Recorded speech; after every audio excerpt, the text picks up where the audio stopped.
I'm going to discuss a few anime that have this theme of fathers who aren't perfect, or broken relationships between children and their fathers, and how these anime deal with these relationships, but also how God should fit into the equation. Fatherhood is really important for our society to get. I know a lot of you guys are young Christian men, and even though I'm not a father myself, I'm pretty sure anyone, whether they're a father or not, can make an assessment on good or bad fatherhood. What matters most is our response as Christians towards broken fathers, because our response is going to affect how we then respond to our Heavenly Father. It is really easy to define a father by what they should not be, and I think that's what we think we watch as we watch Clannad. Now, Yuki Okazaki is a really troubled character, someone who fits the very definition in our minds of a bad father, and it's really easy to make that judgment of a man who's lost his wife in a car accident, couldn't pull himself together, and found comfort in his vices. Now, Yuki didn't abandon his child, but you can't really say that he was at all present in Tomoya's life. What do we do with a person like that? Do we shame them? Do we harass them? Do we institutionalize them? There's an incredible number of reactions we can have towards this poor man, but there is only one which is really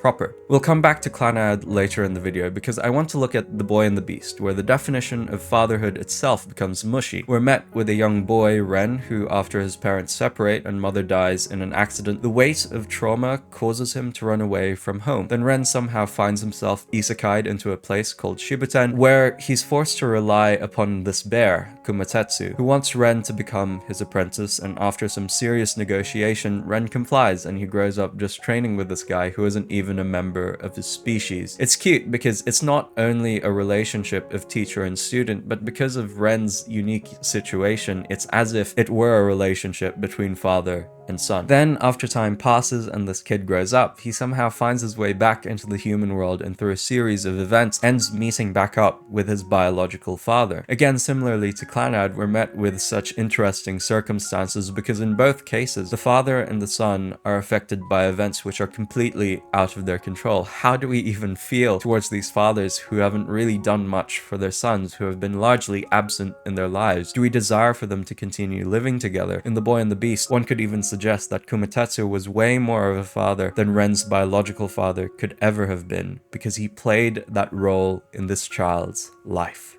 Apothecary Diaries is an anime that really highlights the imperfectness of the world, and spoilers by the way if you haven't watched it yet, but we meet Mao Mao, the child of a courtesan, that is of course a woman who is paid to entertain businessmen or members of the upper class. Then we find out that Mao Mao is actually the product of scandal between this courtesan and this military official, for which after the two had bonded and had sex, the military official was whisked away into some far-off campaign with the courtesan left alone and pregnant. For a woman to have been abandoned and humiliated, it's no wonder that under these circumstances Feng Shan attempts to unalive Mao Mao as a child. To be a child born in this situation is most certainly undesirable. Again come these questions of the definition of fatherhood, for which Mao Mao gains an adoptive father who acts as this role model for her. Her new father imparts all of this knowledge and passion for medicine upon Mao Mao, more than what her biological father could ever do for her. What right does Lacan have trying to get her to live with him, considering he was absent for all this time? Fatherhood and family are so tied to one's biology, yet in a broken world we see that this is not always the case, and love is the element which transcends. Though the physical presence of one's father is not the only thing that defines fatherhood, as we see in Vinland Saga, I'm not claiming at all that Thor's was a bad father, because I think he matches a lot of the traits of what we'd consider as a good father, one who is able to protect his family, one who is completely present, one who is able to lead by example and takes leadership, and one who also possesses an incredible level of self-control. However, the relationship between Thorfinn and Thors is broken as a result of death, and we see the descent into madness that Thorfinn follows because he doesn't really have a father figure. He ends up becoming really angry and incredibly bitter. He spends all of his childhood seeking revenge against the guy who unalived his dad, and he learns to live this warrior life, to continue fighting again and again with no regard for human life, life. Then Thorfinn ends up growing up after his plans for revenge are foiled, and he's sent away to be enslaved and lives a normalish life by season 2 of the anime. But here's the interesting part. While Thorfinn was lacking the presence of a physical father, what his dad had said in the past about a true warrior having no enemies,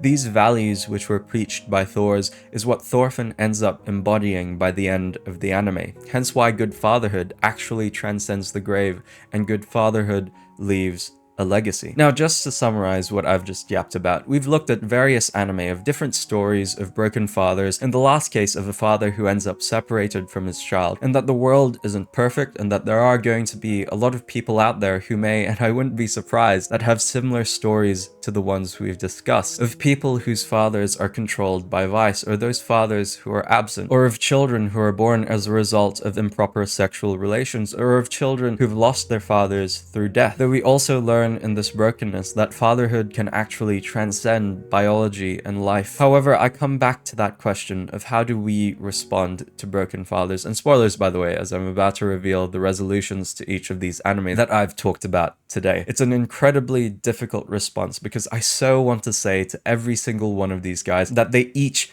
absolutely have the right to demand justice, to never speak to their dads again, to move on in one's life. Yet that's not what Jesus calls us to do. When we look at parallels of these stories to those in the real world, it definitely is the case that some fathers don't even hold any semblance of guilt or desire for forgiveness. So I don't want to live in fairy tale land either, where these stories eventually have a happy ending. I'm certainly in no position to say this because my father has been good to me and the rest of my family. He's worked incredibly hard, and I could never imagine myself in a position like Tomoya, Ren, Mao Mao, or Thorfinn because my dad's been absolutely amazing. Yet when we hear these stories in anime, maybe there is really a right response towards a broken relationship between a father and their child. When we see Thorfinn, who's a bit older, he doesn't hold any resentment towards his father and seeks to move forward to carry on his vision and memory by creating the better world that Thor's always wanted. When we look at Mao Mao, she still holds reservations towards her father, but it's not in a way in which she's seeking revenge on behalf of her mother. It's not quite forgiveness, but a recognition of letting go in order to free oneself from the worries and insecurities of the past, and also offering a chance of redemption for her father in a way that no one else would. When we look at Ren, he seeks to rebuild that relationship with his biological father. He seeks to make up the time that was lost and releases his feelings of hatred. Finally, we return once more to Tomoya, who after reflecting on his own failures as a father, recognizes the efforts, however little, that his own father made to his childhood. He releases his resentment towards Naoyuki and forgives. As I write the script to this video, one thinks that I could have written so much about the fathers in anime that are absolutely perfect and are the sorts of fathers or men that we should be striving to be. But as I watched these different stories of fatherhood, among the fathers who are broken, we see God come in and fix the world in its brokenness. We are reminded of our calling as Christians to forgive and seek reconciliation towards everyone around us, including family members who have hurt us, but also that while our earthly fathers may be flawed and broken, we have a perfect heavenly Father in God in whom we place our hope in.